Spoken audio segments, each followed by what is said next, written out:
တွေ့သူတိုင်းစိတ်လက်ချမ်းသာရှိစေခြင်းမှာကိုယ်စေတနာကိုယ်တိုင်းလည်းစိတ်လက်ချမ်းသာရှိနေခြင်းမှာကိုယ်ဆန္ဒကိုယ်တီးပါတယ်စိတ်ချမ်းသာမှုဆိုတာလူတိုင်းရနိုင်တဲ့စုမဟုတ်တာဒါပေမဲ့လေမလွယ်တဲ့ကြာခက်ခက်မှလိုချင်တာကိုဒုက္ခဒီဘဝကြီးမှာကိုအလိုချင်ဆုံးအရာဟာကဘာတီမဲ့မြတ်တာရသည်ဖြစ်စေမရသည်ဖြစ်စေတောင်းတမီကဘာတီမဲ့မြတ်တာ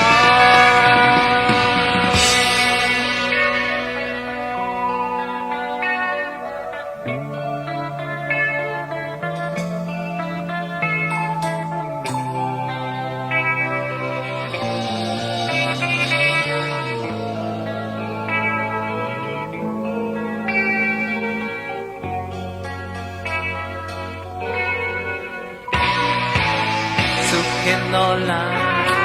မကြောက်တော့လေကြောက်ချင်တာตาရတဲ့ပန်းလားရင်နာတဲ့စကားနာခံဖို့လေကြားချင်တာနာပြောတဲ့ဒီဒီဘဝကြီးမှာကိုအလိုချင်ဆုံးအရာဟာကဘာတီမဲ့မြတ်တာရသည်ဖြစ်စေမရသည်ဖြစ်စေတောင်းတမီကဘာတီမဲ့မြတ်တာ